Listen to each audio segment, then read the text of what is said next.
Okay.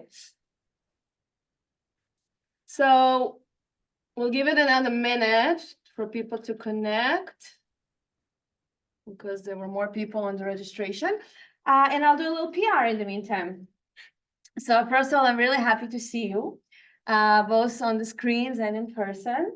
And I want to invite you to a very special event that we're doing tomorrow night. So those who are here, I'll just give you one. Marking 120 days since October 7th. Okay. Orami Census Israel. Already registered. Oh, yeah. You need to register to get the Zoom link. It's on Zoom. And it's going to be very powerful. I invited a few dear friends from Israel that are going to get up at 6 o'clock in the morning on Friday to come and participate. And they're going to share really powerful personal stories from different kind of walks of life and different aspects of this war. And there's going to be some music, and we're going to have congregants that are going to share their perspectives also from different sides. So it's going to be really unique, and I would love to see you all. It's all on Zoom, 8 to 9:30. And please register to receive the Zoom link. So that was 60 seconds of PR. Okay. I want to wish that, and maybe promise that next time we're going to meet, we're going to talk about something more joyous, but I cannot make this promise because who knows what else is going to happen in the world. But we are here for a 3-session mini seminar about the history of anti-Semitism. And we're going to have sort of 3 objectives. The first one is really kind of to learn, because knowledge is power. So really kind of to get our collective reminders about the history of anti-Semitism from the very beginning until kind of today. The second piece, and that's going to be kind of on the global level. The second piece will be dive into anti-Semitism in North America and in the United States particularly. And the third piece is going to be, how do we combat that? And what do we do about it? So Nancy at first told me that she's not sure that she wants to come because it's going to be depressing. And then she asked me, will it be depressing? So clearly I did not have good answers for her. But I was here. Yes, she's here. She's amazing. But I've also been thinking about it since we first chatted. So I want to start with a personal experience. And unfortunately, I did not ask for permission, so I'm not going to mention names, but I was fortunate enough to spend the weekend in Washington, D.C. with a group of extraordinary teens from our community. And we were there together for a social justice seminar, which ended by writing speeches about issues that they are concerned about and lobbying about them in 3 incredible meetings that we had with 2 Congress people and with the House of Representatives person, Julia Brownlee, that Rabbi Paul and I also met in person when she was in her office here in Thousand Oaks. And it was very powerful on so many different levels, particularly really see these teens to shine up and step up. And there was one group that was writing about anti-Semitism. And all of those who ever lobbied know that the most important part about lobby is the personal story. So each of them brought incredible personal stories. One of them is a student at Agora High School. And so, sorry, we had a group about anti-Semitism and we had a group about gun violence prevention. And a student in that group is in Agora High School. And as you probably know, Agora High School had a lockdown several weeks ago for an hour and a half because of a threat of an active shooter. And as we were chatting kind of afterwards, I asked him and the other students if they're going to do a presentation for their school about their experience in DC since they missed a day of school, and just because it truly was amazing. And like most of their friends in school don't get to do this. So I asked them, sort of suggesting maybe a little bit, that they should do something like that. And then he said, well, I talk about something that happened in my school. So it's not going to surprise anybody because they were all there. And then we talked a little bit more and I told him, right, everybody were there, but you did something about it. And I think this is really the most important piece, because you're probably not going to learn new things in this short 3-session thing. We're Jewish people. We're living in this world for a long time. We lived through a lot of what we're going to talk about. But if we're only gonna do that, then, okay, so we talked about it. We talked about it our entire life, and we gathered here together, and we talked about it some more.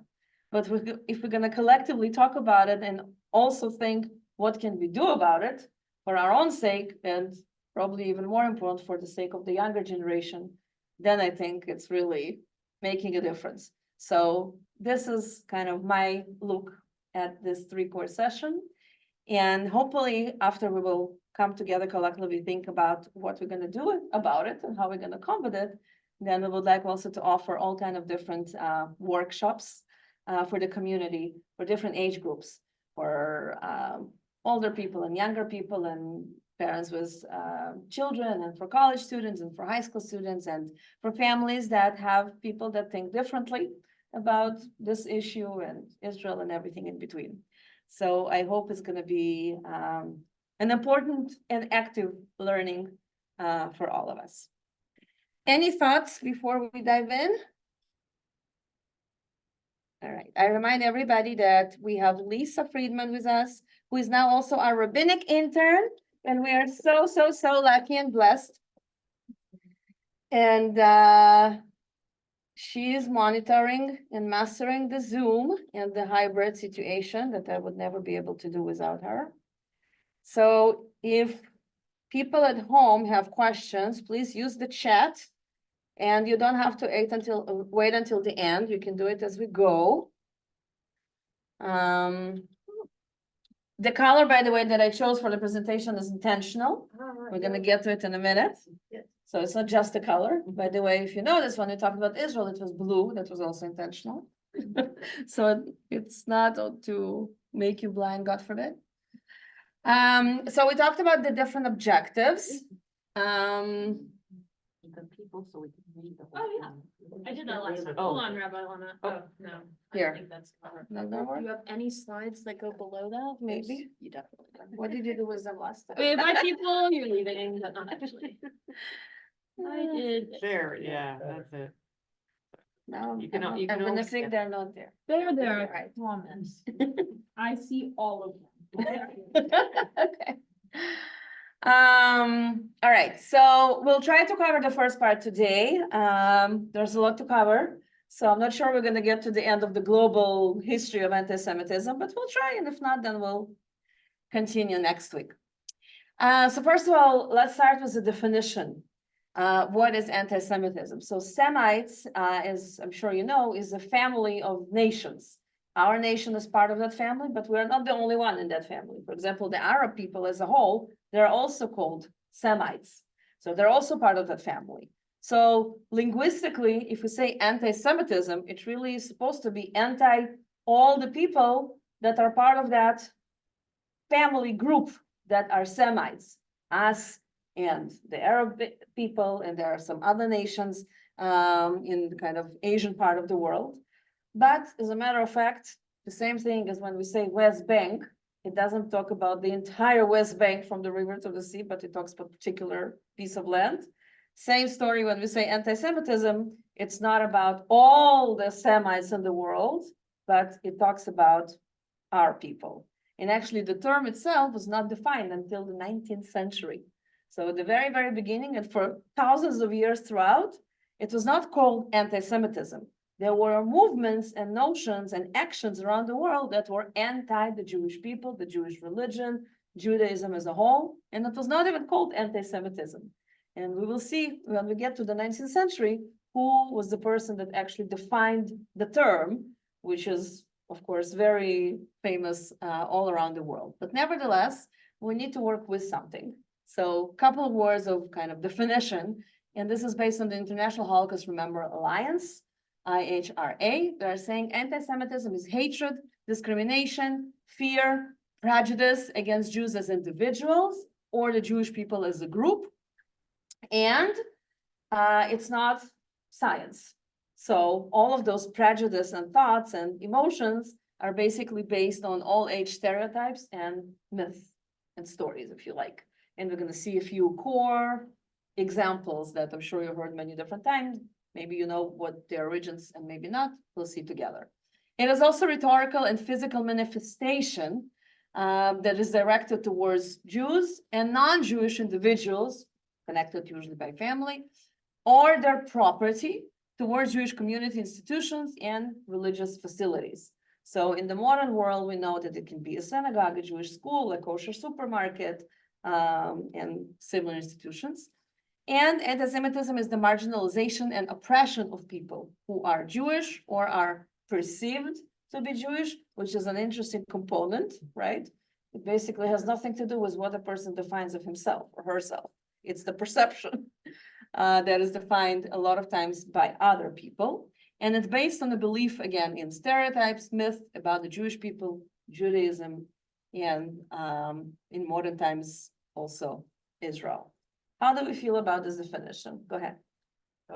One thing missing is that it can also be political and power-based. Very good. Hold on that. We're gonna get, you're 100% right.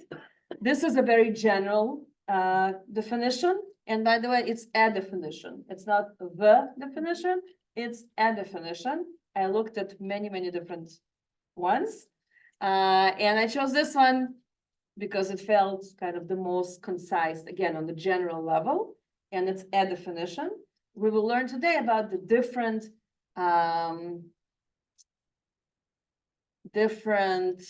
what will be a good word, different types of anti-Semitism, and one of the types is definitely political one, but it's not the only one. There are also other types. It's also interesting through media. Cartoon characters, Mhm. illustrations in books. Yeah, and art, all of art. Yeah, we're gonna see examples of that, absolutely, yeah. Coincidentally, Uh-huh, the Times today on page 2 of the front page or the front section has a pretty large article on states, United States states that are trying to define anti-Semitism in their laws, right, against, anti-Semitism, and people who are concerned that the definitions, when you include criticism of Israel, goes too far and tramples free speech. So that criticism of Israel is a component that people are, debating as we speak. yep, absolutely, yeah. And it's a relatively new component. Okay.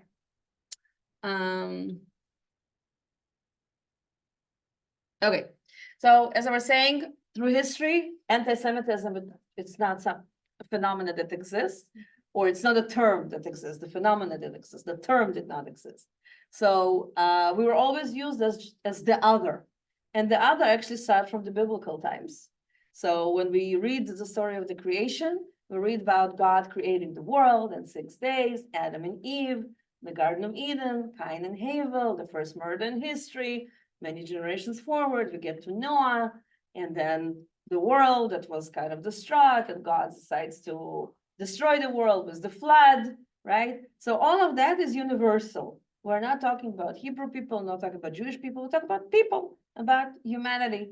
And only with Abraham and the 3 promises that God makes to Abraham to make a nation out of Abraham, the covenant with God, and the promise of the land of Israel, Genesis chapter 14. Only from that point on, there are Jewish people that even are not called Jewish at that point, but we are a distinct nation. So from that point and onwards, our people, our ancestors, viewed as the other. It starts with the land of Israel, it goes to us being in Egypt.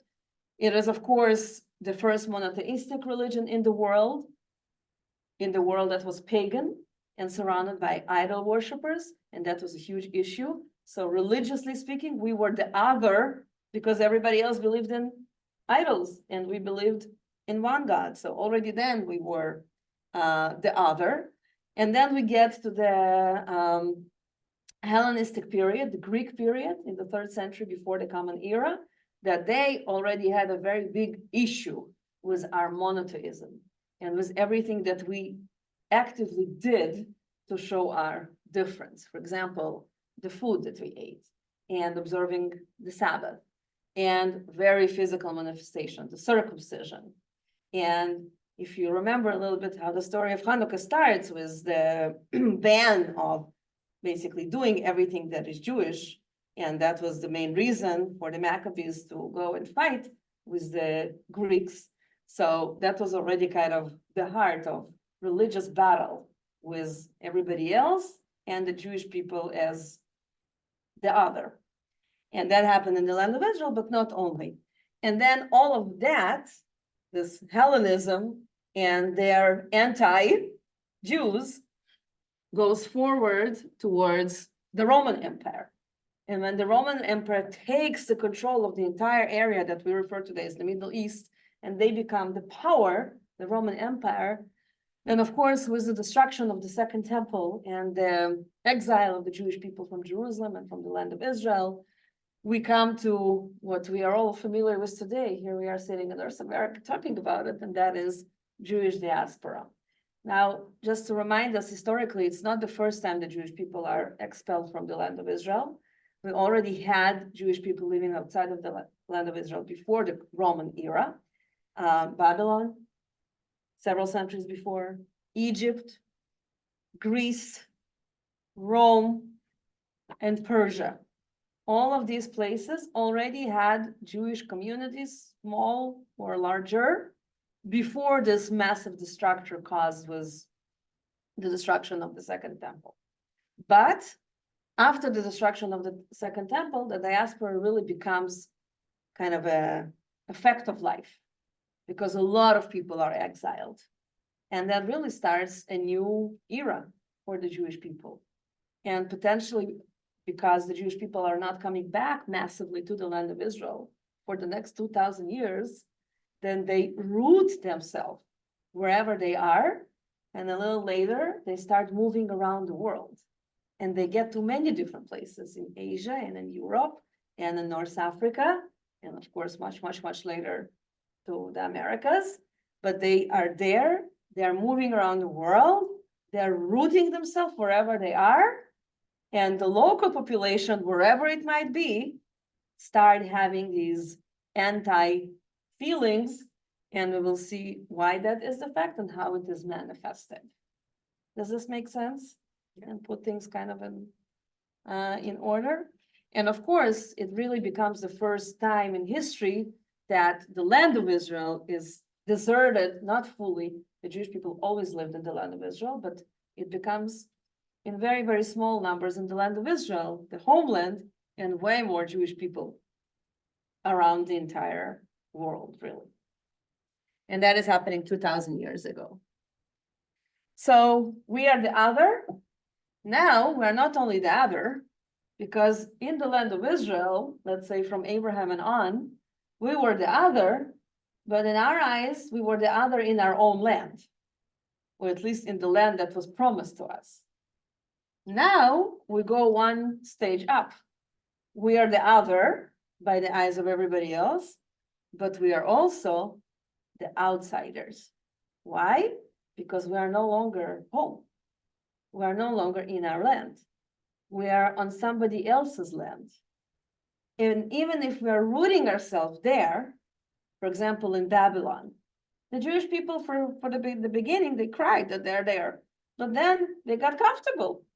So when the first possibility came and King Cyrus, the Persian king, came and gave a permit to everybody go back to their lands, the Jewish people mostly did not choose to do that. But again, at the same time, we are the outsiders.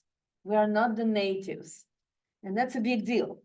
So we are the other because we're doing all of these other things and we're monotheists, but we're also the outsiders because they are native people and we are intruding on them and on their land, which is a new phenomenon. Well, Go ahead. but we're not the only people that move around in various countries. So I've never heard of this concept of the outsiders. I kind of just others and outside, it was all one thing for me. So, but why us? See, that's the thing. I mean, you can look at almost any country and say people came in Mhm. and eventually, the Vikings settled in England and eventually took over, certain areas. And they mixed up and nobody, they're all English. Cause they mixed up. So it's a good question. Couple of answers. First of all, if we're looking for comfort to answer the 1,000-year-old question of why us, it's most likely not gonna happen. Oh, Because I'm not gonna have an answer, not for you and not for my children that one day will ask that question, right? So it's not gonna be comforting. That was my first answer to Nancy. But again, I invite you to hold the scope of this is what it is, but what can we do about it? Okay? By the way, another sidetrack, when I told this teen that we were talking about, who told me, well, I have nothing new to say to my peers because they were all there at the lockdown. And I told him, yes, they were all there, but you were the only one that decided to do something about it and to speak about it and to bring it to their attention. The night before in Washington, we met with Rabbi Charlie Sidron Walker, who is a friend of mine. And he was the rabbi at this terrible hostage situation in Colville, Texas, exactly 2 years ago. And he first had a sermon on Friday night service for everybody who were there. And then I asked him, and he came to speak only with our group, which was a very intimate and beautiful and very honest conversation. And our teens were so inspired by him that not only they brought what he taught them into one of the speeches about the gun violence, but the level of honesty and more so the level of what did he choose to do about it. And this is exactly kind of where I'm trying to navigate us. That happened and that was horrible. And luckily nobody was injured or worse.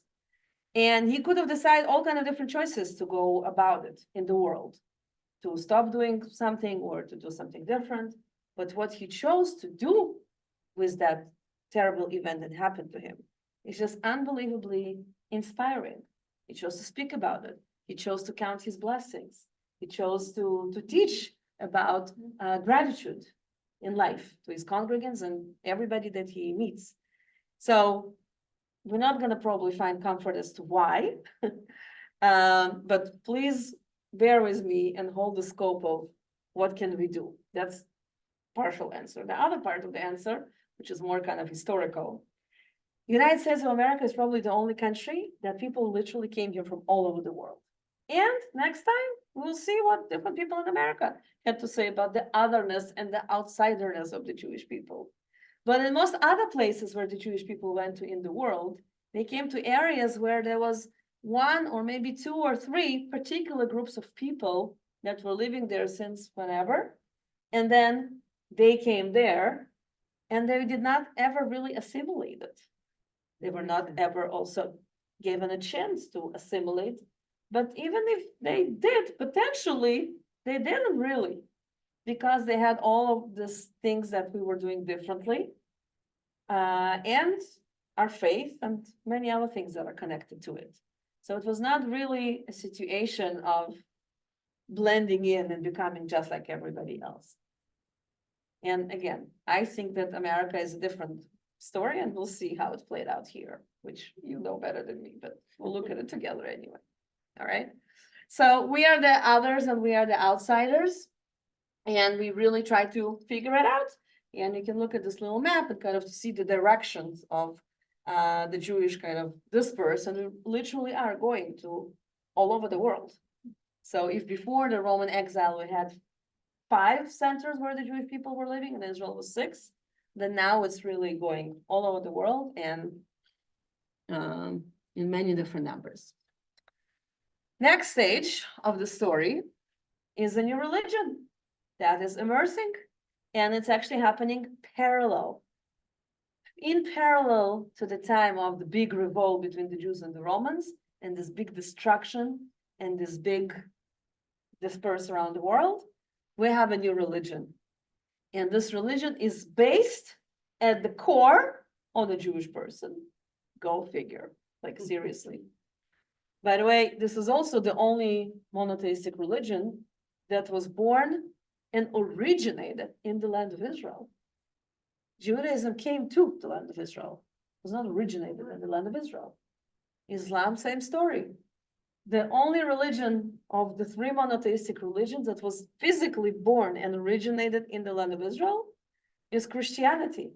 And it's literally happening at the same time.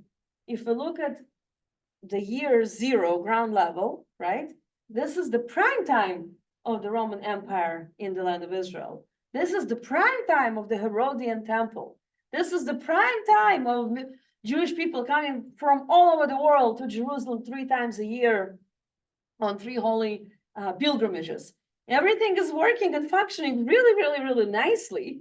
And this young fellow was a Hebrew named Yeshua, who was born in Bethlehem, grew up in Nazareth, spent time in Galilee, spent time in Jerusalem, at the age of 33 coming to Jerusalem, and tells the Jewish people around him that they're misbehaving and they need to change their acts or less, or else everything will be destroyed. And nobody's listening to him. And as the Bible teaches us, there is no prophet in his own town. He talked to people that did not want to hear. So fast forward, this Jewish person is being kept and being taken to captivity and being persecuted and going to trial and gets a punishment, which was the crucifixion. And 40 years after, his prophecy came true. The Jewish people did not change their behavior. And we had a terrible, terrible destruction. And in the midst of that, in the same place exactly, some Jewish people talking to one another and saying, hey, you remember this young person that was prophesizing what is happening right now? And nobody wanted to listen? Maybe we should have listened. And they gather in small groups. They're prosecuted, of course, because the Roman Empire was pagan. But slowly but surely, it takes 300 years.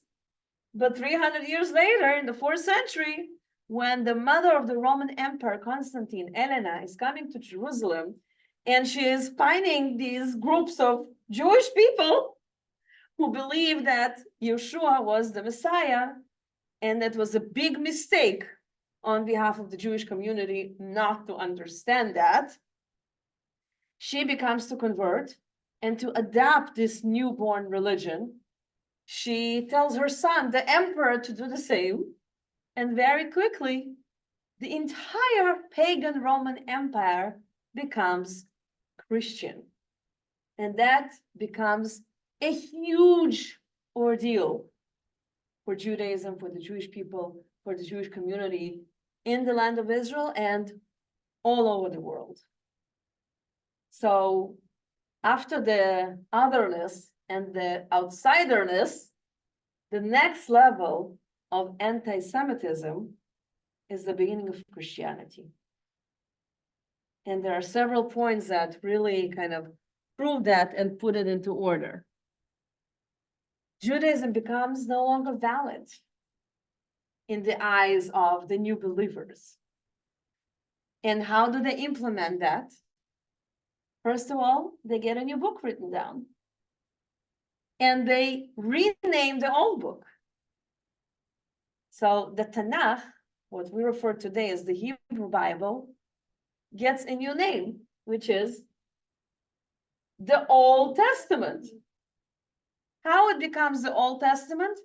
Because the New Testament is being written down. You see what's happening over here? They who were originally Jewish, that acquire now a new religion, looking at their fellow Jews that did not take that route and say, you are no longer relevant. And you're actually kind of wrong because you did not understand that there was a decision to be made and you didn't make it. So you did not see the true revelation. We did. we saw the light and you didn't. And because you didn't, you're no longer relevant and you're gonna sit in the dark. And your scripture is going to be the old scripture, and our scripture will be the new scripture. It will take many centuries for Christianity to combine the two codices of the Bible and to read the old and to see the hints for the new and all of that. But at this point, the Old Testament is called the Old Testament in order to make it irrelevant. And that's a big deal. And following that, if you look at these two sculptures, and maybe you've seen them because they're pretty famous and they are in many different places in the world. They are called Ecclesia and Synagoga. So who is who? Who is on the right? The synagogue. And who is on the left? The Ecclesia. Ecclesia is church. Synagogue from synagogue, house of gathering, representing the Jewish people. Do you see that the synagogue is blindfolded? That's intentional.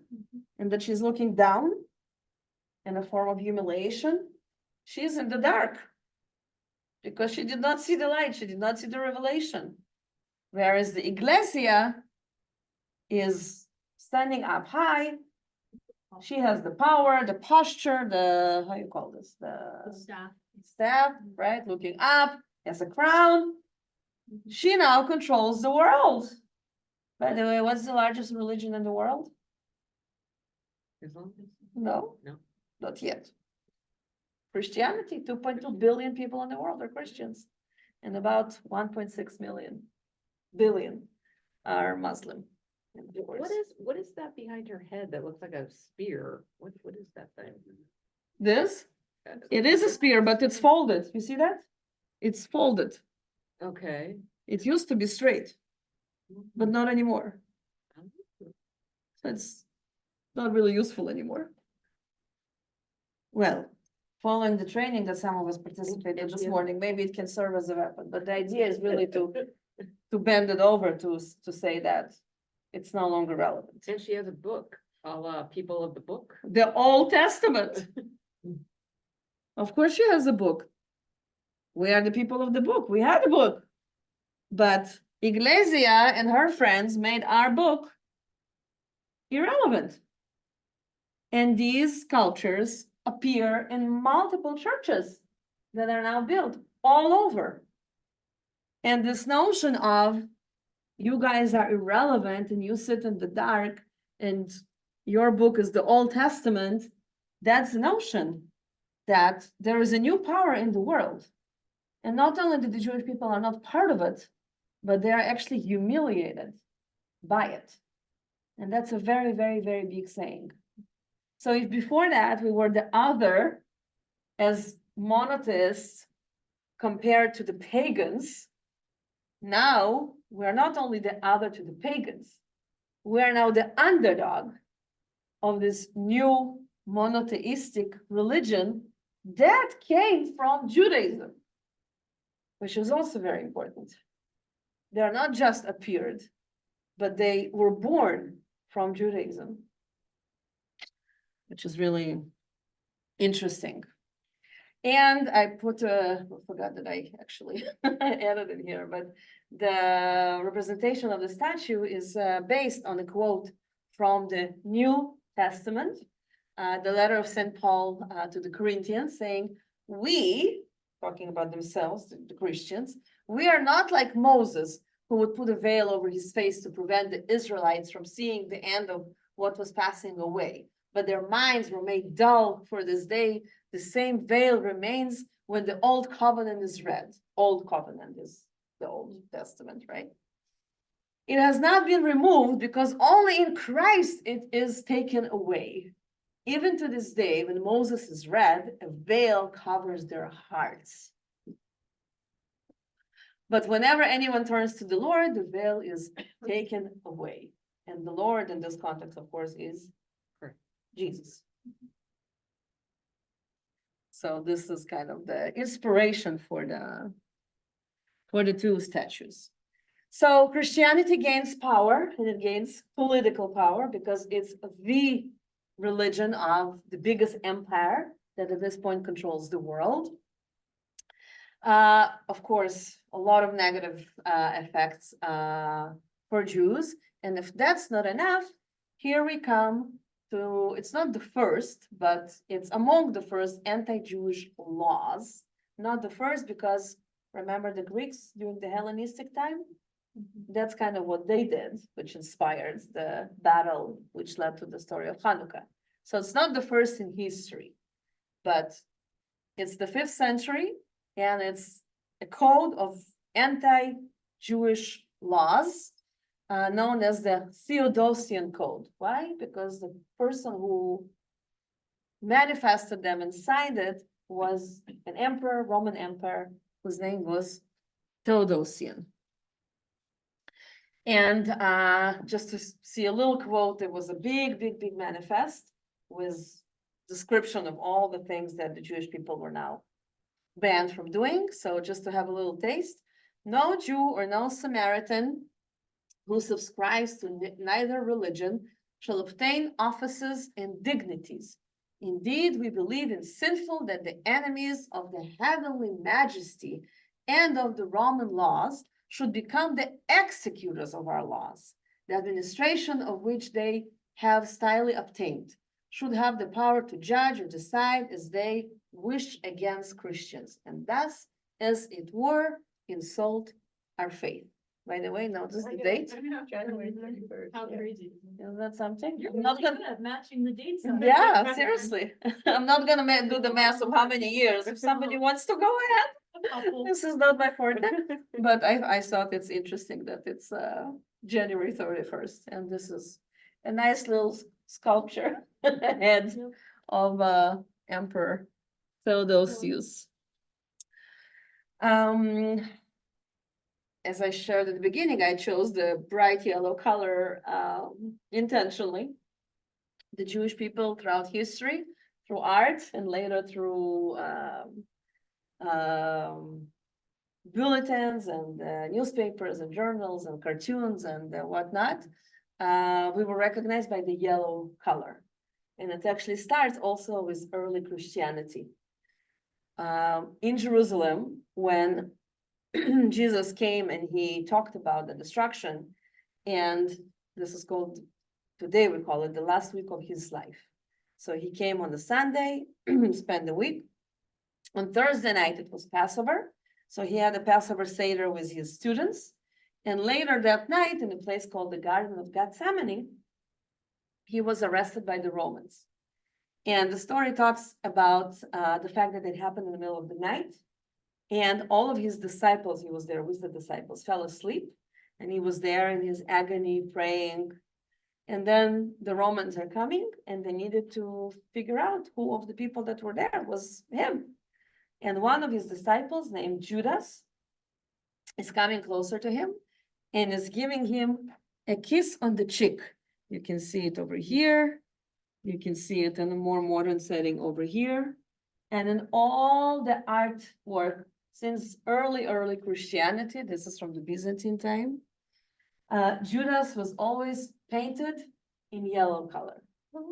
So the yellow was always associated with anti-Jewish.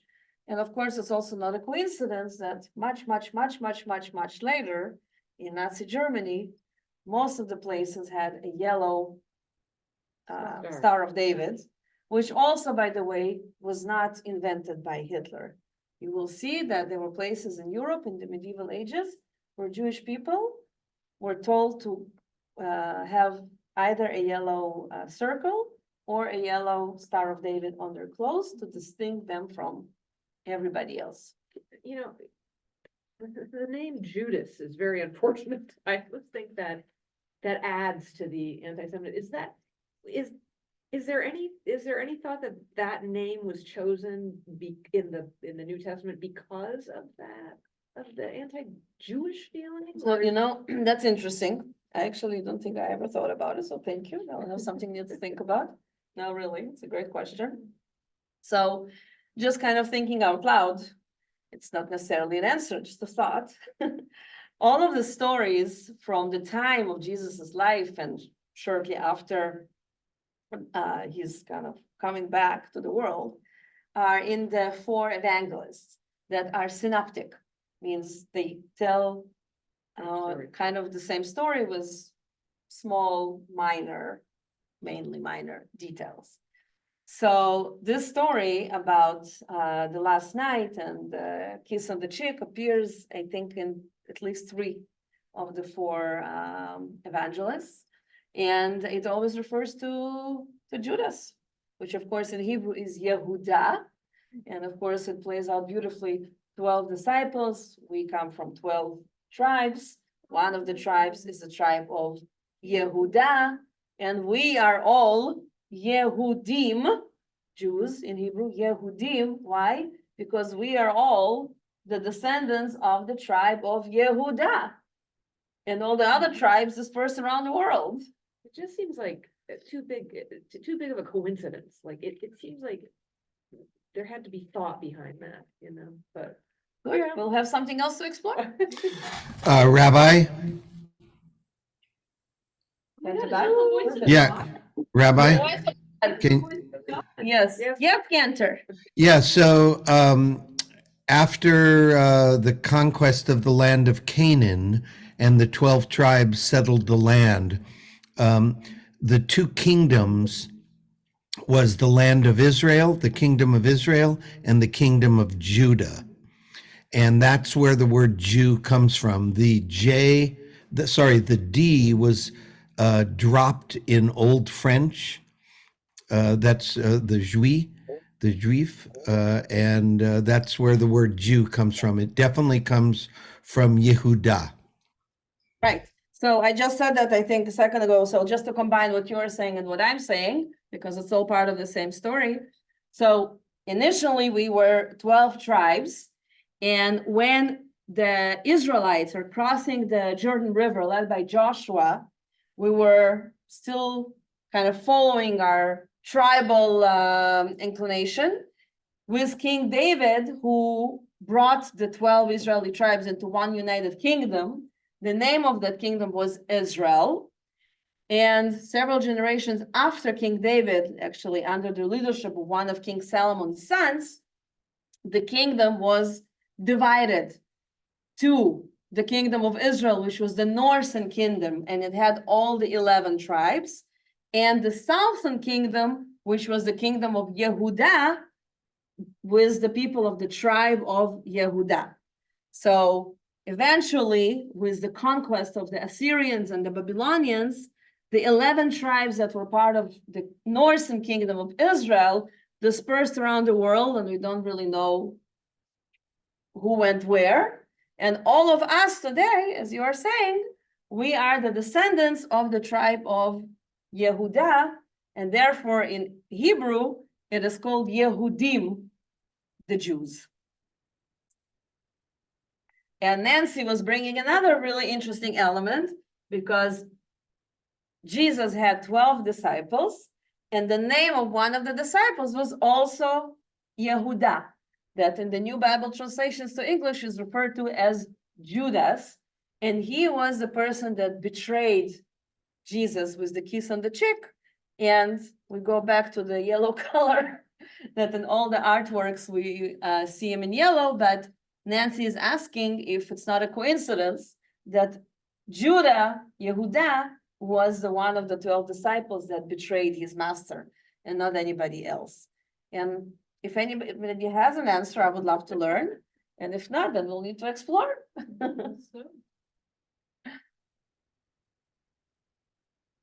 Good, we continue? Yeah. Okay. Okay. And here, before we go further, so I just wanted to show you this art implementation and why I chose the yellow color, because it was always the anti-Jewish color. And there are forms to this growing anti-emotion against the Jews. And some of the forms are religious, economic, political, national, and racial. And it's not necessarily one after the other. Most of the time, they're all there. But for us to learn and to grow, I will divide them. So we'll have like a closer look at every single one of the forms. So we'll start with the religious one because we're already talking about it, right? So the Christians see themselves as superior to the Jews. That is a given. There's a lot of prejudice based on what the Christians think of the Jewish religion, the Jewish beliefs, Jewish practices. And they also see the Jewish people as a direct threat to the society. Because Christianity mainly was spreading out on the European continent, then the Jewish people were viewed as a threat to the European culture on the European continent. At first, Jewish people in Europe lived in Greece, in Rome, and fast forward from the 9th century, more or less, there are more and more countries in Europe that the Jewish people arrived to. And sooner or later, they're settling down most of the continent. Again, not in big numbers, but they definitely exist there. The other thing, which is of course very, very key to understand the Christian persecution of the Jews, is that the Christian believed that the Jews are to blame for the death of the Savior.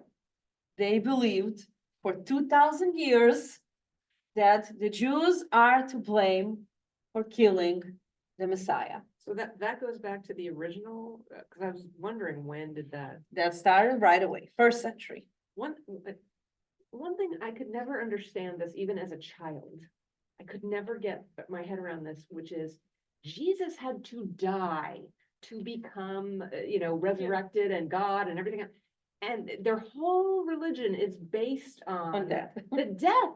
So the Christians should be like, if they think Jews killed Jesus, should be, thank you. Yeah, Right? let I them don't prove know, it. why is this a bad thing? Yeah. I could never, why? Why is that a bad thing? He's the Messiah to them, so like, why would they want him dead? The world would be peaceful, right? No, the whole thing is based on his, So, he died They to want his absolve you of your sin. right. If he doesn't die, you're still sinful, right? So that's a great question, first of all. It's really a fantastic question. And I Not think, answered. no, it really is a fantastic question. And I think it's a little bit hard for us as non-believers to understand, because there's a whole theology that is based on that. So at the core of the Christian theology is the fact that by his death, he's giving humanity a second chance. And it all goes back to the ancient sin of Adam and Eve eating the forbidden fruit at the Garden of Eden, for which the punishment, and we can read it in the book of Genesis in the first chapters, that you shall become mortal. Up until then, I guess God had a different plan for human beings. But from that point on, it is written black on white in the book of Genesis that the punishment for eating the forbidden fruit will be, for the woman, by the way, the punishment is you will give birth in anguish and sorrow and pain. These words are all written. And for the man, that you will become mortal. And the whole major piece of the Christian theology is based on the fact that by sacrificing himself, Jesus is giving back, kind of giving another chance to the circle of life. And if you accept Jesus into your heart, then you're going to live eternally. It doesn't mean you're going to live eternally in this world, but the after death in Christianity is a big piece of this world. So this is one piece. The other piece is the trilogy that Jesus viewed as the Son and the Father and the Holy Spirit. And part of the accusation, the way I understand it, doesn't mean it's the correct way, it's an understanding, that the blaming piece of the Jews is connected to that. We, in their mind, messed around with that piece of the theology, that there are human components of Jesus, and we took it. We took it from this world, And the only thing that remained is the divine component and the godly component. But the earthly component was taken away. And who's responsible of that? In the eyes of the Christians, we are. Although truth to be told historically, it was not the Jewish fault. There was some Jewish responsibility to it, but the people who pulled the trigger or that made the decision were the Romans. Jewish people did not have that kind of power under the Roman Empire. Only the Romans could have decided that. And by the way, crucifixion was not a special punishment for Jesus. That was a punishment that was in fashion, I guess, during that time. And there were other people that were crucified at the same time as him. But again, it's not a complete answer. It's a Well, very partial answer. I've never heard that, so thank you. Appreciate it. But that kept the hate going for 2000 years. Why I say 2000 years? There is a segue in history. We'll get there. I just don't want to jump, but I'll just plant the seed. And that's the Second Vatican Conference called the Nostra Aetate in 1965. 1965 was the first time when the Catholic Church and the Pope stood up high and say to the Jews, we were wrong and we are sorry. No, definitely. What happened after that is, there's a lot to say about that, but it was the first No, I Yeah. know that, yeah. public apology and taking responsibility of 2000 years of public universal hatred towards the Jewish people based on this alone. On the fact that Christians blamed Jews for killing Jesus. And everything that came out of that, but that was core, that was at the heart of it. And of course, Jewish people were associated with the evil and with the devil and all kind of those conspiracies that Christians really believe in. And that really was the baseline for a lot of atrocities and oppression and violence, physical violence, not only verbal hatred towards the Jewish people throughout history. So the religious piece of hatred towards the Jews is a very, very big one. And a good example of that is the Crusades. The Crusades that are basically going out of Europe to the land of Israel to liberate the Holy Land. I remind you that the land of Israel is the place where Christianity is originated from. To release and liberate the land of Israel from the Muslim hands. The Muslim hands. But on the way, there were a lot of Jewish people. And out of nowhere, clearly not out of nowhere, we become the #1 target on the route of the Crusades from Europe to the land of Israel. And that becomes a huge ordeal. They also killed a lot of Muslims, okay? But it's not a coincidence that they also killed many, many, many Jewish people on their way. And the Pope that kind of kept the spark going was very much encouraging that. And that was a very big kind of example in the in history. Special laws on segregation, again, coming out of this understanding of the religious hatred, social restrictions. I put a few examples here in Fourth Lateran Council. There was a decree saying that Christian cannot marry a Jew. Rings a bell. In parts of Germany, Jews were required to wear cone-shaped hats. I'll show you a manifestation in a minute, there's a picture. In other countries in Europe, Jews were required to wear a yellow badge on their chest, on their clothes. Again, it could have been a circle, it could have been a star, but the idea was to separate, to distinguish. So if I'm walking on the street and I'm German or French or Italian, and I will see someone with a yellow badge or a funny hat, I will know to keep my distance from them. And Jewish people were forced to live in separate areas of towns. The ghettos, by the way, the first ghetto in the world, Venice, 16th century. It's a word in Italian, ghetto, means refinery. Why? Because there was a refinery nearby. And ghetto was not pronounced in Hebrew because there is no letter J in the Hebrew alphabet. And that's how ghetto became ghetto and became to what it is nowadays. But you see that all of these signs we will meet much later, 700, 600 years later, under the Nazi ideology, which only proves to us that Hitler did not invent one thing. It was all part of history. It was all known to the Jews and to the non-Jews, as sad as it is, but we need to understand that. It's not something that was invented in the 20th century by one person in one particular place in the world. This was our reality for thousands of years.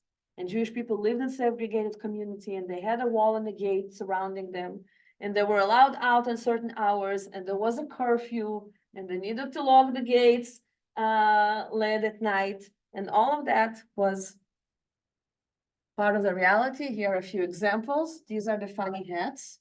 Usually they were yellow. These are more funny hats. And we talked earlier that the Jews were viewed as the devil. So here is the manifestation. Here's an example of the yellow badge, a circle attached to the clothes. And there are many. You can Google, and this is just an example. So we'll have a visual. And then, of course, another very important piece connected to a religious form of hatred towards the Jewish people. And that is the blood label myth. Anybody heard of it? Yeah. That the Jews are killing Christian babies and using their blood to bake matzahs for Passover? Yeah. Have you ever heard that? Yes, yes. Do you never heard that? Really? Really? All right, welcome to this world. I didn't know a rock. Beautiful. It only means you didn't travel enough with me in Europe. You better sign up for the next trip. I'm kidding, half kidding. This is a very famous story that nobody really knows where it started. Now we're all gonna know where it started.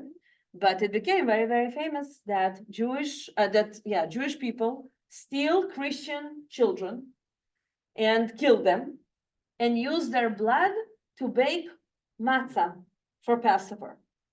And it became famous not in one or two places, all over the European continent. And it all started with this one story in Italy. In 1472, there was an Italian child, Simon from Trent, who disappeared as a toddler. And a Jewish family was blamed for this kid's disappearance. As a result, a lot of the families from that town in Italy arrested the Jewish family and tormented them to such an extent that in the end, that Jewish family decided to confess and to say that indeed they did that. They didn't, but they said they did to stop the atrocities against them. 15 Jews were sentenced to death and burned at the stake. The story continued and found itself in many other places, and then the Passover piece was added to it. And every single time that the child went missing anywhere, and it was a Christian child, the Jewish community was blamed, and the story continued. And not only continued verbally, but again, art is a very important tool to recreate the stories. Just look at this. And this is one of thousands. Just seriously, if you type this on Google, you're gonna find thousands of stories and pictures. And so this is how it started. And this is, I think, is a good manifestation about the myth, the mythology behind it, okay? So, yes, I'll go to Michelangelo in just a minute, but just really to emphasize this, everything that we're saying here, this is not science. This is not factual, none of it. It is all based on myths and stories that became ideologies. And that was the driving force behind so many horrific atrocities and events that happened towards our people for 2000 years, really. Another example, completely different style. This is a very famous sculpture by Michelangelo in Rome, in a beautiful church called San Pietro in Vinculi. I think we've been there. Haven't been? I think we've been there, pretty sure. It's kind of off the beaten track, but it's very, very famous sculpture. Actually, it looks like this. And it's a sarcophagus that Pope Julius II commissioned Michelangelo to build in his honor while he was still alive. He was planning his burial and he commissioned Michelangelo to build this beautiful monument. And when the Pope died, then indeed he was buried there, and he's still there as far as we know until today. And we're of course talking about the 16th century. And it's very, very, very tall, and there are many, many different sculptures inside this monument. And this is the sculpture of Moses. And if I go back to a close-up, so Michelangelo, who by the way knew Jewish scripture very well, he grew up in Florence, in the Medici family, but all of his teachers from a very young age were Jews. And he respected the Jews very much, and some even have a conspiracy that he was Jewish. I don't know if that's true, but a lot of his art is based on Jewish stories. If you go to the Vatican, the Sistine Chapel is all manifestation of Jewish history and the Hebrew Bible. And it's very purposely done. Maybe one day we can talk about it. There's this phenomenal book called The Secrets of the Sistine Chapel, and it all talks about Judaism in the Sistine Chapel, created by Michelangelo. It's just absolutely incredible. Here, he had a little mistake. He was reading the scripture, the book of Exodus, and in the book of Exodus, at the story of the burning bush, the Bible, the scripture says, "Vekaran oro," which means Keren or is a beam of light. Keren or is light. Keren is a beam of light. So when he talks about his first revelation of Moses at the burning bush, that there was a beam light that appeared and his face were enlightened by it. And that's how his relationship with his chosenness in God begins. A beautiful, beautiful, beautiful illustration. However, the word keren in the Hebrew language has also other meanings. One of the meanings is horns. And therefore, look at the beautiful head of Moses by Michelangelo. And it's not a beam of light. Well, depends on how the light goes in the church. But he has two horns. Have you ever heard that people Yeah. say and think that the Yeah. Jews have horns? Yeah. Friends, this is 21st century. I had students on Birthright when I was a tour guide in Israel several times that were telling me that they are from a very, very small place somewhere in America. I'm not going to mention name. South. And they would go to a school and there will be an only Jewish child in the school. And most times the kids in school did not know about their Judaism. And they told me, and I heard it several times, that when they found out, they was like, what? You're Jewish? But I thought the Jewish people have horns. True story. Happened to me. Happened to me too. Really? Happened to me. Oh my And God. they touched my head to see if I had them there. It happened to me in college at USC, my freshman year. Oh my God. Yeah, well. And the young man who said, you can't be Jewish because I know they have horns. And I said, but he was from the South, small town in the South. That's what he was told. Wow. Now you know where it comes from. And I never knew that. And I promise you that that was not the intention of Michelangelo. Yeah. He is one of my favorite artists of all times. He was, the guy was really wow. And it's a proven fact that his relationship with Judaism and everything that is Jewish was so profound. That was definitely not his intention. It was really just a little slip of understanding the Hebrew text because he was not a Hebrew speaker. But this is where it comes from. The concept of the horns from the Yeah. Moses of Michelangelo on the monument for Pope Julius II. Yeah. So when remember did when I- the fill-in begin? When I saw that in that church and we asked our guy, well, why does Moses have horns? Because it's this beautiful thing. And then it's kind of like Moses is the central character in it, which is a place of honor as far as I can tell. So why, it didn't make sense. And the guide told us, oh, well, back in Michelangelo's time, people thought Jews had horns, and so that's why, so that's what she said. Yeah. So I like your explanation better. That one never really made sense to me because if you think someone has horns and they're not quite human, why would you put them as the central figure in your sarcophagus? So. So when did tefillin begin? And what did outsiders think of people who put on tefillin? Tefillin? Tefillin, yeah. When you're, Tefillin is biblical. It's from the book of Exodus. We just So, read about I it mean, last if week. you're a Christian, you see somebody with this thing on their forehead. Could that also be, Never thought about it. Truth to come be on, you told, have to have thought about that that is the idea of the horns. that.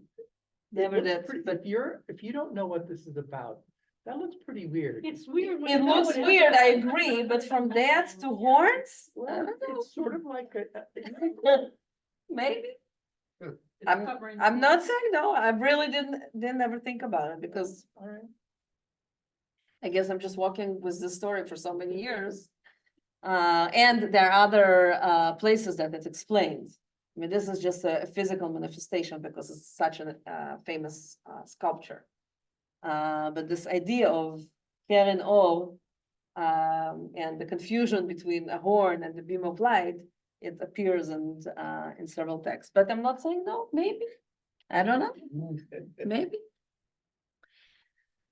All right, how are we doing? Are we holding up? Yeah. Okay.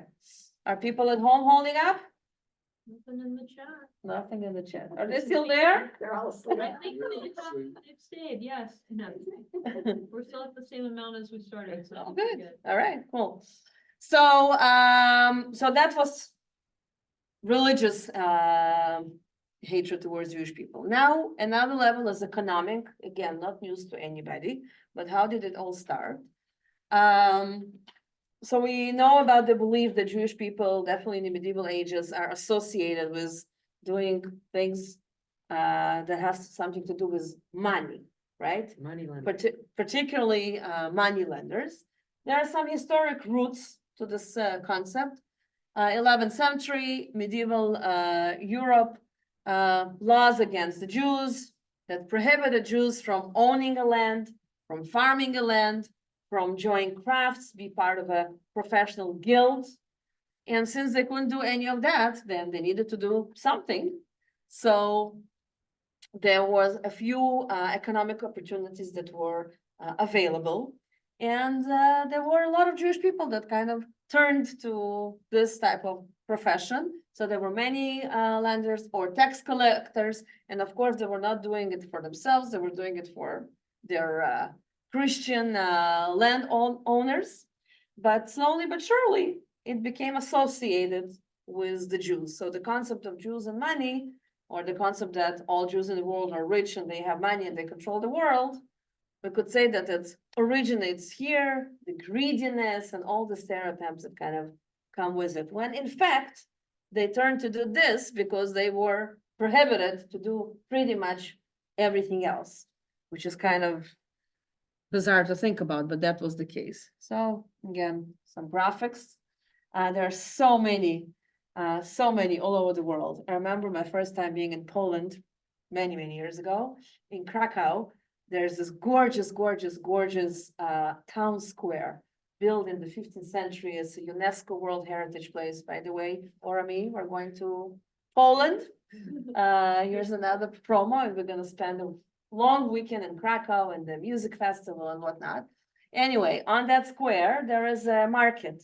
And I remember the first time I was there, I go into the market and suddenly I see they sell like little puppets, dolls. And it's a representation of Orthodox Jews wearing black with the beards, big noses, and all of them are holding coins in their hands in the 21st century. So clearly, unfortunately, continues to this day. But again, originates 1,000 years ago. So that's the economical piece. Another piece, as Ilan told us at the very beginning, is political anti-Semitism, hatred, discrimination, exclusion of Jews, and the view of Jews as a political threat, and the belief again that we have power and we have influence and we have money and all of that makes us to control the world is definitely a phenomenon that is still very much with us.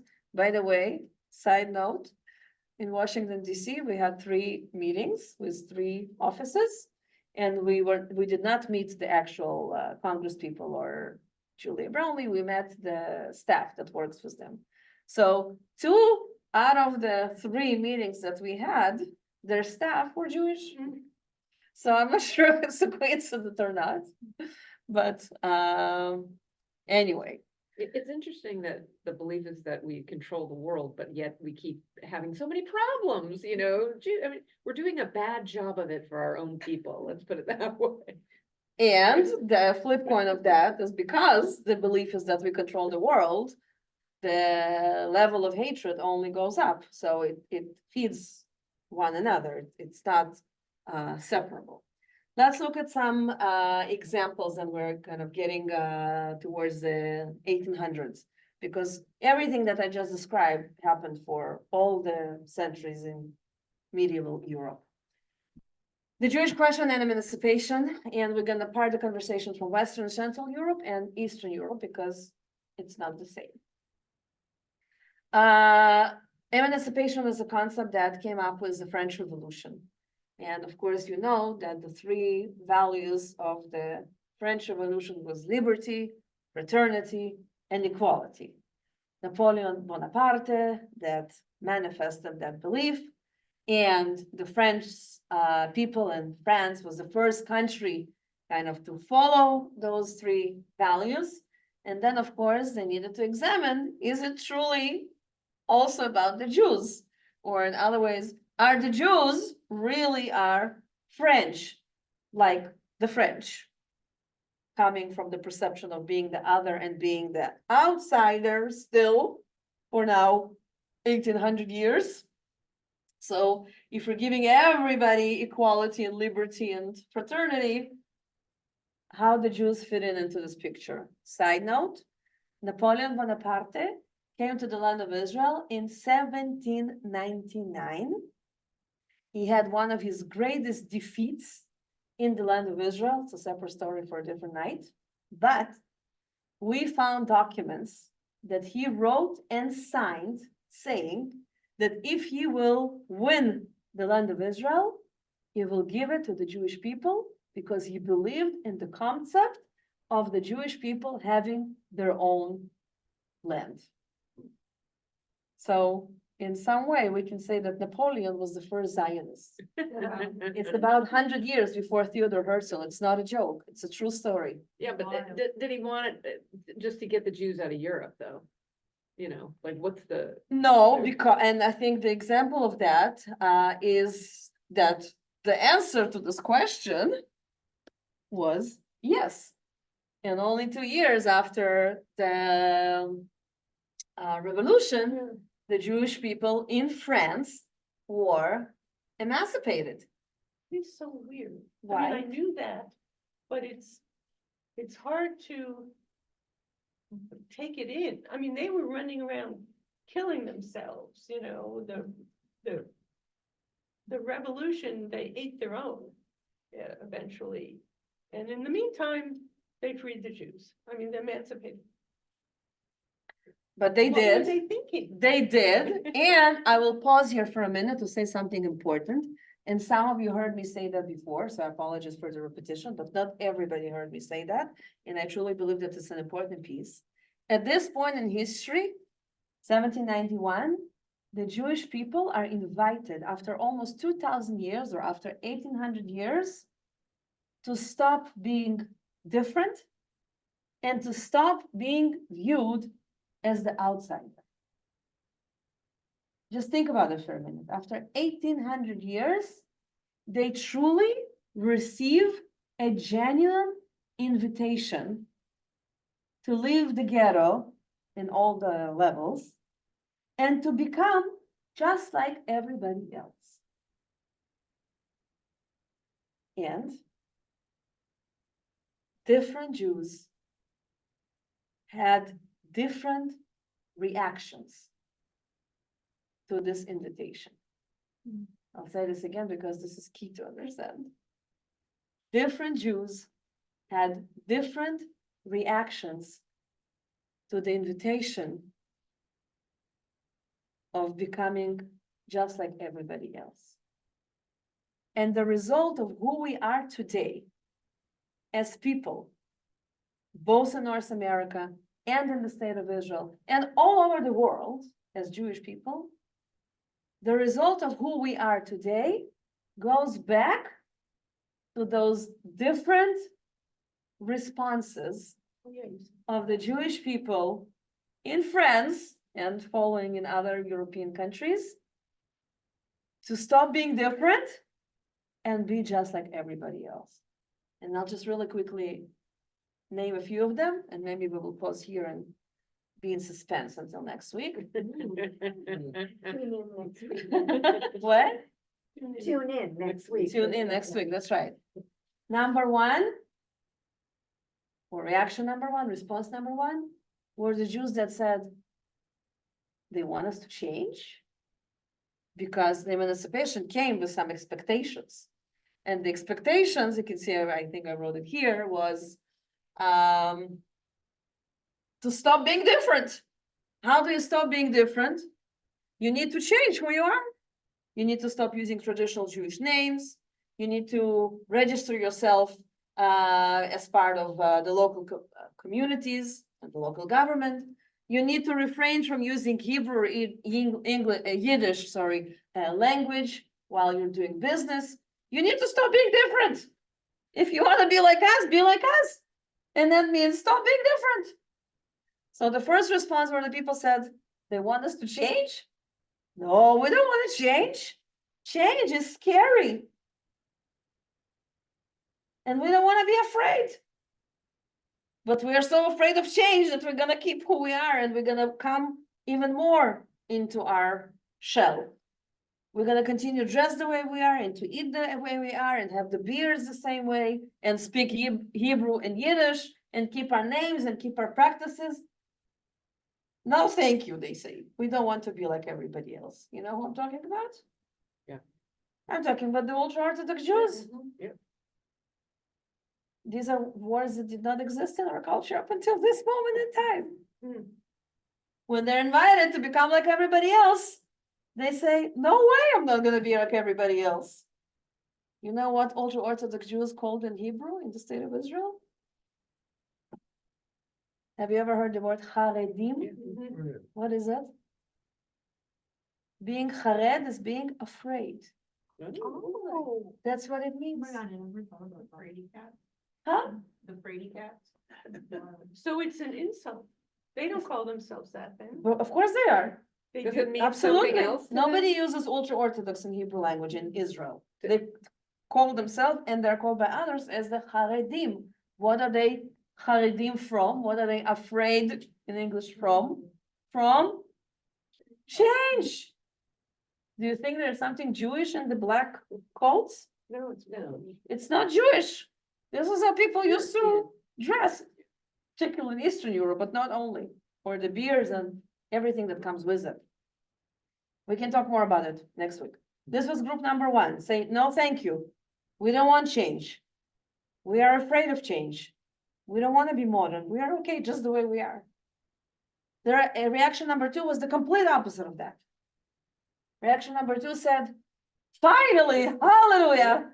For 2000 years, we were different. Now we have a chance to be like everybody else. Yes, we jump on it and we grab and we hold on. Who needs to be Jewish? They want us to do all of that. We're going to do all of that. We're going to get rid of these clothes and the beards and the names. And we don't want to be Jewish anymore. Complete erase of Jewish identity, assimilation, but to the fullest. to the fullest.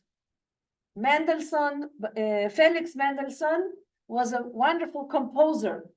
He was the grandson of Moses Mendelssohn, the father of the Enlightenment movement, changed the history of the Jewish people so much that his grandson had no idea that he used to have a Jewish grandfather. Why? Because he completely chose reaction number two. And not only him, many, many, many others. Reaction number three said, they want me to be like them? Awesome.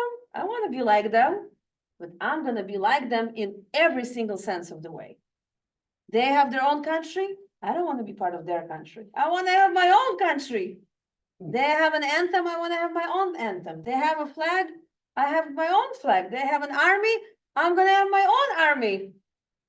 And fast forward, this is the Jewish state. And reaction number four is maybe the most interesting.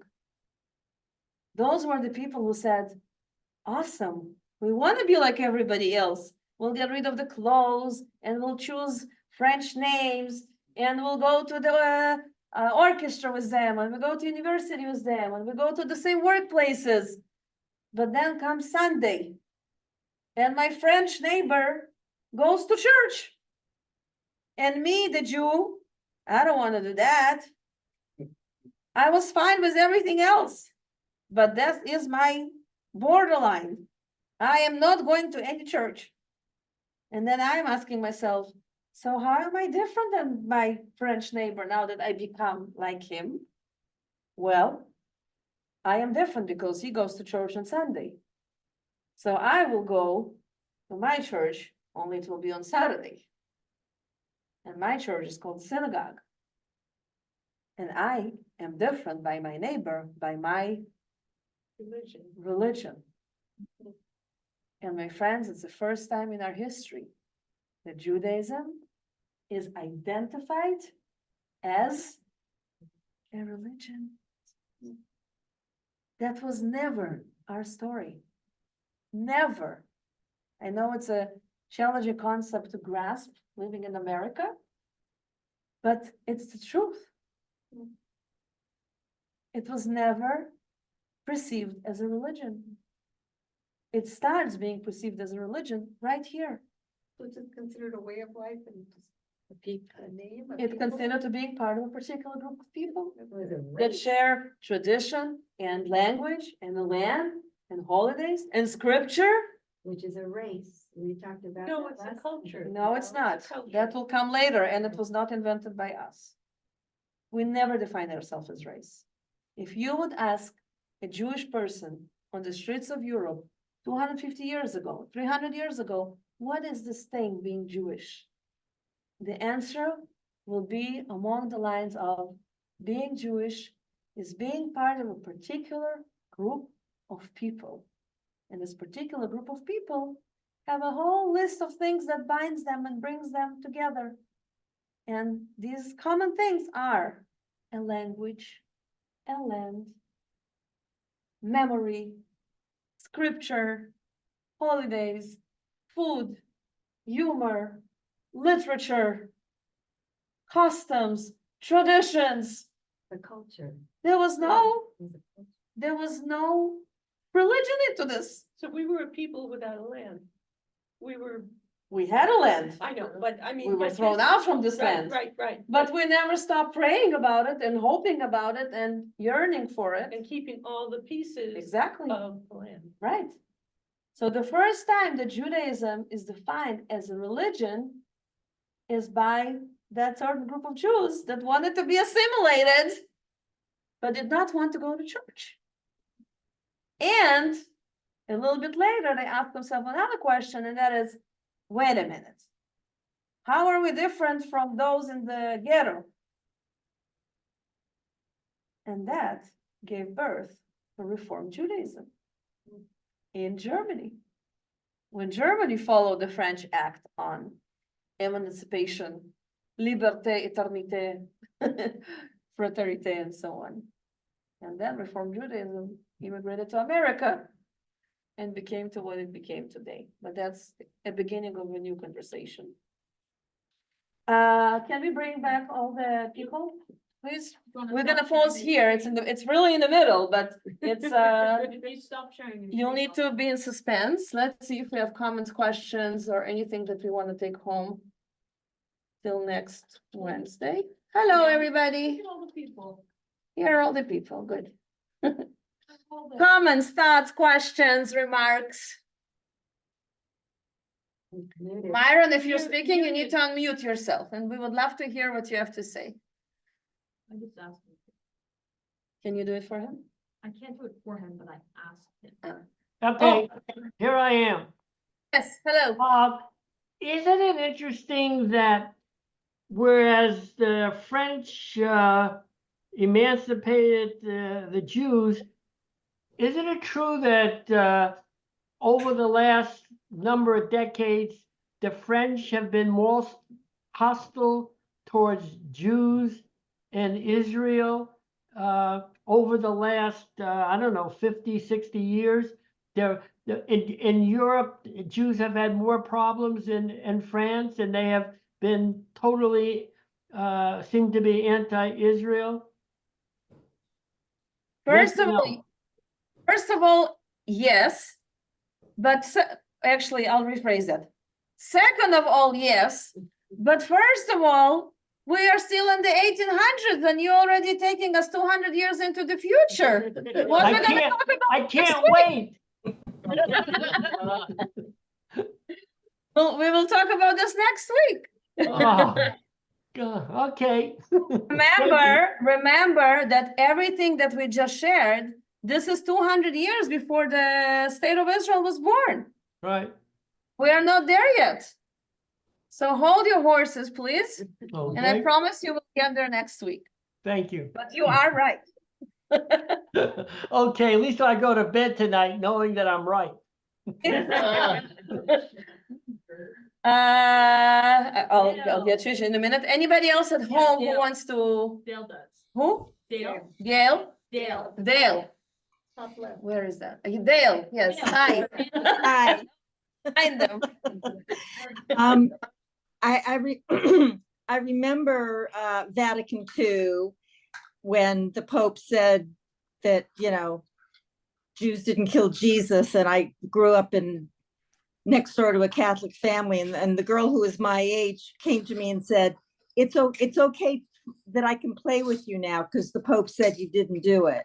And it's like, yeah, I knew that all along, but I remember that very distinctly, her saying the Pope said you didn't do it. We all Yeah. have memories. Thank you for sharing. Enter.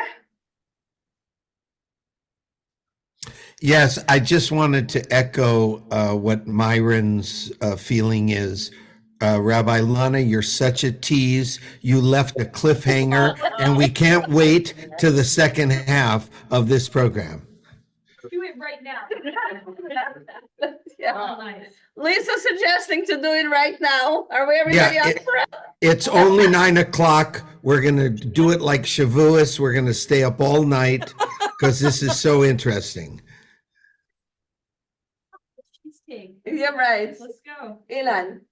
So, you were talking earlier about the other and then being outsiders as communities. The Jews in those years self-described and say self-isolated into those outsider communities. It's not just a Jew went here, a Jew went there, a Jew went there, and they were together in a community that defined themselves. At any point, have you looked into what those communities looked like? Because there must have been what we would now describe ultra-Orthodox and people who were there not by choice, but they couldn't go anywhere else and didn't want to be religious or even part of the community, but they were stuck. Just define what that community looked like before Right. they were allowed in 1791 to. Yeah. So that's a really interesting question that you're bringing up. And I think respectfully, it's partially true. I think people are people. And if you look throughout history, and I think it's true, by the way, in Jewish communities and not only Jewish communities, some people want to be, a lot of people want to be with people who are like them. And some people don't. And I think it's also true to say about the Jewish community or the Jewish people. There were people that left the land of Israel and they went all kind of different places. And I'm sure there are way more Jews in the world than the 14 or 15 million that we count today because of that reason precisely. Because they went and keeping their Judaism was not important. For those who it was important, they went and they lived with people that were like them, 100%. So there was definitely a choice component into that. Not always, but in a lot of the occasions. And when they lived with people that like them, that had an evolution of civilizations throughout the years. The way people lived together in Babylon and in Egypt and in Greece and Persia and Rome. Let's say the first century before the Common Era was one type of life. And as the world progressed, then that changed with them. So I think that those who lived in a community lived and had the evolution to get to where we are right now. And I'm positive that there were people that branched out and they're somewhere in the world and we don't know where they are.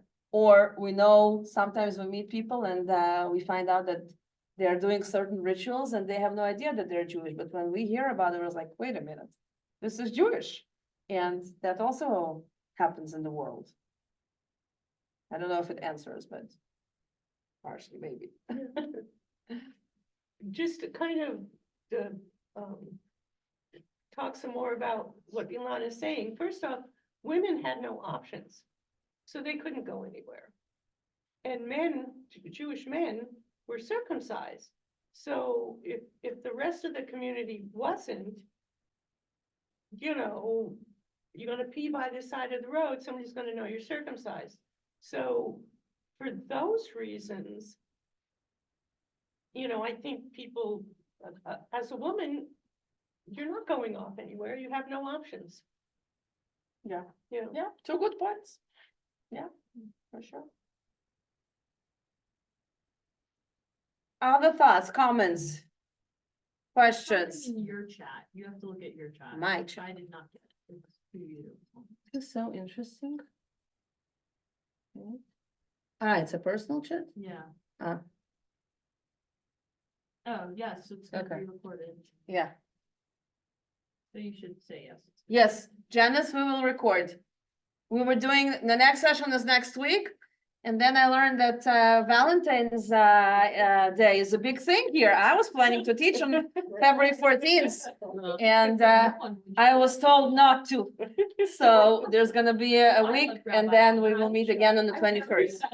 Oh, good. I can do it on the 21st. Thank you.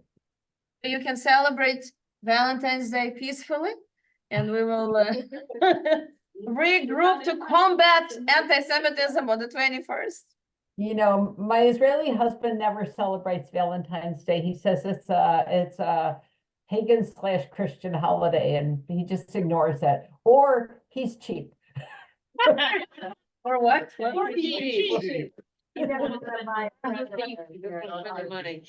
My kids go to Ilan Ramon and on the day that it was Halloween, our headmaster, the rabbi of the school, emailed all the parents and said, in our school, we're not celebrating Halloween and Valentine's Day. So I'm gonna follow what my rabbi said. You know, this notion of assimilation never dies and is still a huge issue today. In many cases, Jews don't want to be standing out. They're fearful still of what might happen to them. Yep. But on the other hand, they want to be like everybody else. No, it's the younger generation though, that assimilated so much more even than I think our generation. Yeah. That- I agree with you 100%. And at the same time, I think that the word assimilation as a concept and what we understand of it changed from the time that we were talking about till today. It's not the same because in the European concept of the 1700s, assimilation meant completely decline your Jewish identity to really such an extent that 2 generations after, the grandchildren had no idea that they were born to Jewish families. And that repeated itself multiple times in the European story, including the 20th century. Just to wrap up and just kind of to wrap up with a story, in Poland, which is a good example, modern times, okay, 200 years past what we were saying, right? But the Holocaust and then communism. So even Jews that survived the Holocaust and remained in Poland, there were very few of those, but they existed, very often married non-Jews, definitely did not tell their children that they're Jewish. And suddenly the grandchildren come up with stories such as a girl goes from a little shtetl to study, I heard it firsthand, in university in Krakow. And she lives in a dormitory with Polish girls. And they were one night making sandwiches. And the roommate says, let's put cheese and salami together. And this girl that came from a small village says, no, we don't eat like that. So the roommate says, oh, you're Jewish. And she said, no, I'm not Jewish. She was insulted. And she said, the Jewish people don't eat meat and cheese. She says, I'm not Jewish. This is how I grew up. And we never ate meat and cheese. The girl on the break goes home and asks her mother, are we Jewish? My roommate said that we're Jewish because of the food issue. And the mother said, no, we're not Jewish.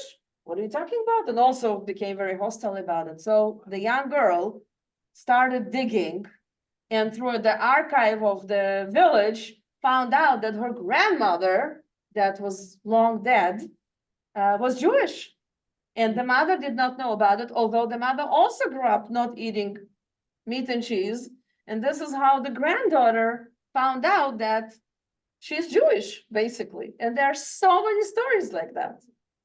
So when you assimilate, sometimes you take on another religion, like they did like with Christianity, or you assimilate and you have no religion at all. Yeah, absolutely. But I just want to say that in our culture, very often assimilation used the term for other examples of kind of the same notion. For example, if somebody in a family marries a non-Jewish person, that is very often referred to as assimilation. And it comes with a lot of sorrow for many families and a lot of how it's going to be and the grandchildren and all of that. And I think that in our world, definitely, if a person marries non-Jewish person, for example, it definitely doesn't mean that there is no Jewish future for that family. It depends on so many different factors. Yeah. So when I say assimilation in the European concept of the 17th and the 1800s, that was not an option. People that choose to assimilate, they chose to rip themselves off from this Jewish agony of 2000 years of being different and other and all of what we talked about, and really just to start all over again and to become someone else. And that was most likely also happening in ancient times as well, when it was possible, of course. The arguments you're bringing are very important, of course. Wouldn't the ultra-Orthodox think that we have assimilate? That is also Yeah, true. that they think, you know. Yeah, yeah, that is also true. Or And even more not so Jews. for they will even look at the Reform Jews more assimilated. They're the, Yeah, that's what I mean. Secular When I said Jews. we, yeah. for sure. All right, friends, thank you for being with me. To Thank be you. continued. Please come tomorrow night at 8 o'clock. It will be a very, very special program on Zoom. Yes.